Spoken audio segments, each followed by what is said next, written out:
Malaysia boleh. In fact, Malaysia has, because Malaysia is the first and so far the only country taking part in FameLab International to win the global finals twice.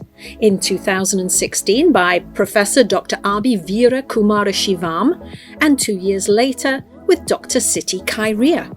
Now we want to take things to the next level by encouraging more of you to apply for the competition, while at the same time boosting participant standards even higher. I'm Dr. Liz Alexander, and I've been a FameLab Malaysia Regional Heat Judge and National Finals Judge for the past 3 years. I'm going to share what I've learned during that experience to reveal how you can use FameLab's 3 C's judging criteria to best effect. I'll follow that up by teaching you a proven framework I've used all over the world to help communicators craft highly successful narratives. It's not only simple to follow, but simple to remember. First, the 3 C's, then the 4 E's. So let's begin.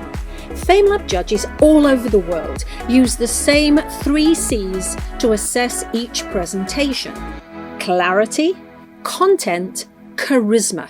You can read the general descriptions of these on the British Council's FameLab Malaysia website. What I want to do with you is a deeper dive to see the 3 C's not as 3 separate links, but as a chain that can help make your presentation even stronger. The first C is clarity, but you can't be clear for your audience until you are clear what you want to say. Here's how you can do that. Ask yourself, what is the question my presentation is going to answer? Let's call this your clarity question, because once you know that, it's going to be easier for you to select the relevant content. Here's an example. Sadly, I'm not eligible for FameLab, and it has nothing to do with my age. Again, please go to the British Council's FameLab Malaysia page and click on the link for eligibility to see what the rules are. But if I were to enter, I'd want my presentation to answer the question, what are we missing about Mars? In fact, that sounds like quite an intriguing presentation title, doesn't it? Why do I think this is a good topic? Because there is so much interest about colonizing other planets, including Mars, that appear to ignore one hugely important factor: human physiology. So now that I'm clear on what I want my talk to be about, I can begin researching the appropriate content. NASA, for example, has reported astronauts suffering from eyesight problems, blood clots, bone loss, not to mention their increased risk of cancer and damage to the central nervous system due to space radiation. And that's just the side effects of space travel on the human body that we know about.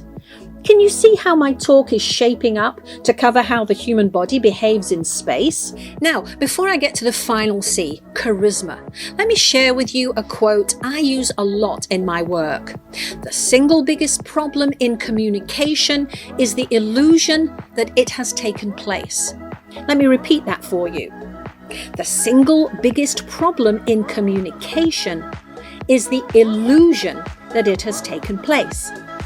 Which is an elegant way of saying that just because you're communicating doesn't mean anyone is listening. And one of the reasons they don't listen is because they don't care. The content you are trying to put across is of no personal interest to them. Which is why when you are selecting your clarity question, it must be something that's relevant to the average person, something they are curious about, confused about, think they know enough about, but you're going to change their minds.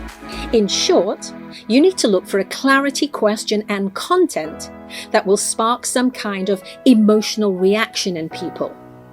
Does my Mars example do that?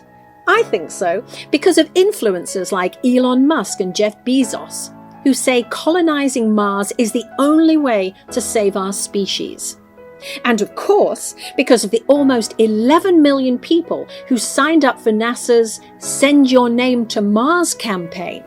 From Star Trek to Star Wars, people around the world have been fascinated with space travel and think it's easy.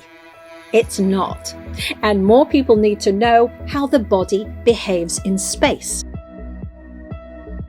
By now, I'm feeling pretty good about the question I've chosen for clarity and the fascinating facts I've selected for my content. Where does the third C, charisma, fit in? Charisma is a word that means many things, from allure to personality. Some people call it the X factor. And if you try to fake it, it shows. How many times have you seen someone fling their arms around and try to engage an audience with humour that just falls flat because it's not who they are? I urge you, if you haven't already, to watch the two very different presentation styles, the contrasting charisma of our Malaysia global champions, Dr. Abi and Dr. Kai. Each succeeded because they were authentic. But here's the key. Once you have the right clarity question, once you feel super excited about your research and have selected compelling content, the confidence you will gain will be all the charisma you need. You will have stage presence, you will be a magnetic speaker, because the appeal of your presentation is doing most of the work. Just one more word of advice. I've heard some participants in the past say they only heard about FameLab at the last minute and quickly put together a presentation in a couple of days. Such last-minute offerings rarely do well because to become the world's best science communicator, or even Malaysia's best science communicator, requires effort. And effort begins with E, which leads me neatly to the 4 E's framework I want to share with you in the next video.